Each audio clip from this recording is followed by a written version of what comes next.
Halo, Assalamualaikum warahmatullahi wabarakatuh. Berjumpa lagi dengan Bu Laksmi dalam materi bab selanjutnya, yaitu tentang relasi dan fungsi. Oke, untuk kompetensi dasar yang akan kalian pelajari adalah yang pertama, mendeskripsikan dan menyatakan relasi dan fungsi dengan menggunakan berbagai representasi, dengan menggunakan kata-kata, tabel, grafik, diagram, dan persamaan. Kemudian untuk kompetensi dasar keterampilannya adalah menyelesaikan masalah yang berkaitan dengan relasi dan fungsi dengan menggunakan berbagai representasi. Kemudian indikator pencapaian kompetensi yang harus kalian kuasai adalah yang pertama, mendeskripsikan dan menyatakan relasi dengan menggunakan berbagai representasi. Kemudian yang kedua, mendeskripsikan dan menyatakan fungsi dengan menggunakan berbagai representasi. Seperti tadi ya, dengan menggunakan diagram, dengan menggunakan tabel, dengan menggunakan persamaan, dan sebagainya. Kemudian yang ketiga adalah menyelesaikan masalah yang berkaitan dengan relasi dan fungsi dengan menggunakan berbagai representasi. Nah, peta konsep yang akan kalian pelajari, di sini relasi dan fungsi dibedakan menjadi dua, yaitu relasi dan fungsi. Jadi kalian harus memahami apa itu yang dimaksud dengan relasi, apa yang dimaksud dengan fungsi. Kemudian dalam fungsi nanti untuk pengayaannya, materi pengayaannya adalah korespondensi satu-satu. Kemudian dari relasi dan fungsi ini kalian diminta untuk merepresentasikan ke dalam bentuk diagram panah, diagram kartesius, pasangan berurutan, tabel, grafik, dan persamaan. Nah, dalam menyatakan fungsi atau relasi dalam bentuk diagram kartesius ini, nanti kalian diminta menyatakan dalam bentuk grafik. Nah, ini sangat penting kalian kuasai karena nanti setelah mempelajari fungsi, relasi dan fungsi, kalian akan mempelajari persamaan garis lurus. Nah, sehingga kalau kamu sudah menguasai materi fungsi, maka nanti akan mudah untuk memahami materi persamaan garis lurus ya. Jadi nanti kalian juga diminta menyatakan fungsi ini dalam bentuk persamaan. Nah, sekarang kita pahami yang pertama terlebih dahulu adalah tentang relasi. Nah, coba kalian buka paket kalian masing-masing. Nanti akan terlihat silsilah keluarga seperti ini ya. Ini Bapak Maduri dan Ibu Markawi. Bapak dan Ibu mempunyai 4 orang anak ya. Yang dicetak biru ini adalah anak dari Bapak Maduri dan Ibu Markawi. Jadi Bapak Maduri dan Ibu Markawi ini punya 4 orang anak. Yang pertama adalah Sulastri, yang kedua Idris, yang ketiga Halim, yang keempat Thohir. Nah, masing-masing sudah menikah. Anak yang pertama dari Bapak Maduri dan Ibu Markawi mempunyai seorang anak yang bernama Wafi.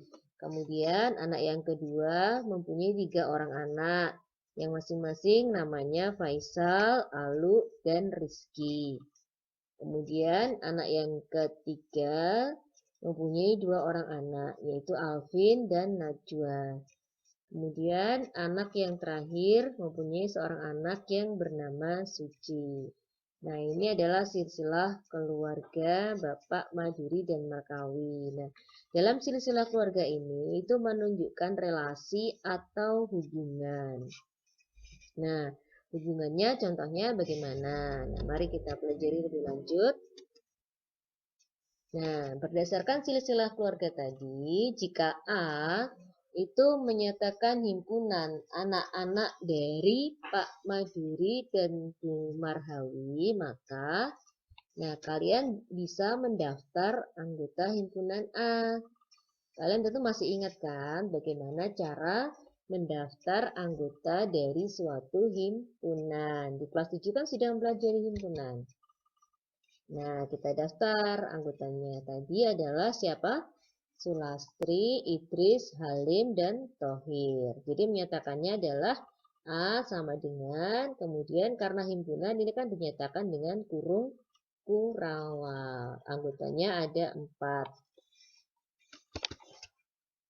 Kemudian jika B itu menyatakan cucu-cucu dari Pak Maduri dan Bu Marhawi, maka anggota himpunan B siapa saja?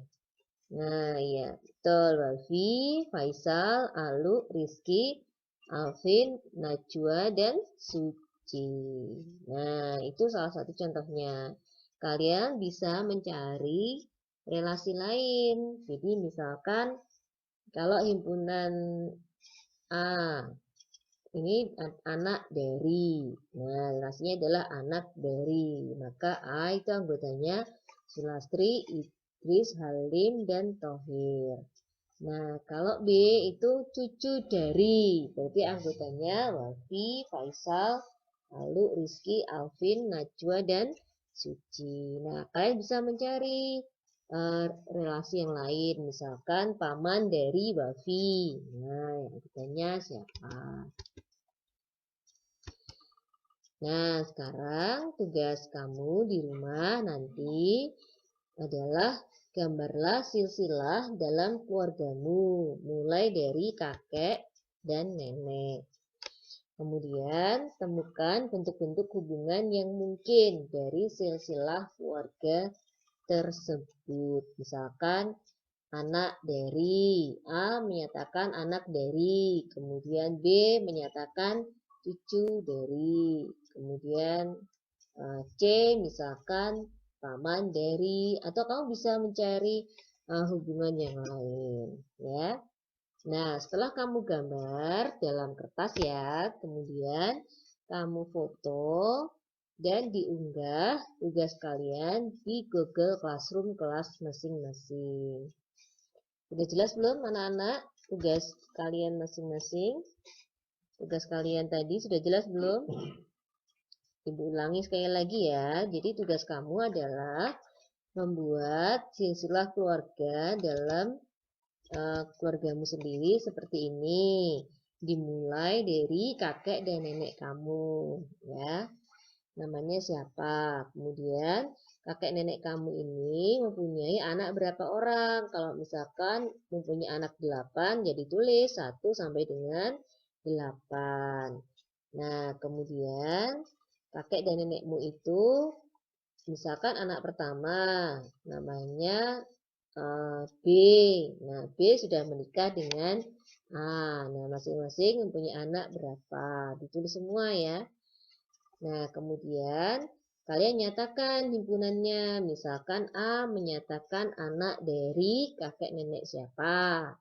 Nah, nanti A anggotanya siapa ditulis. Kemudian B misalkan menyatakan cucu dari. Nah, kemudian C siapa lagi. Jadi kamu minimal membuat 4 relasi atau hubungan yang terjalin dari silsilah keluarga yang kamu buat ya.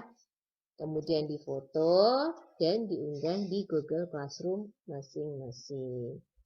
Oke, sekian dulu dari Bu Laksmi. Assalamualaikum warahmatullahi wabarakatuh. Jangan lupa stay healthy and stay